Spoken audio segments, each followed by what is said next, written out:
আমরা আসছি তরমুজ খেতে।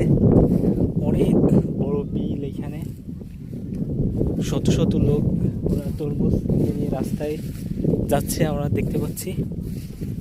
এত বড় বিলের ভিতরে হাঁটতে হাঁটতে আসলে হাঁপিয়ে উঠেছে অনেকটা। গরম, প্রচণ্ড রোদ এখানে। তো আজকে এই তরমুজ ক্ষেতটা দেখতে আসলাম। আমার সাথে আরও লোক আছে, ওরা সামনে যাচ্ছে। এই ফাঁকে ফাঁকে অনেক তরমুজ।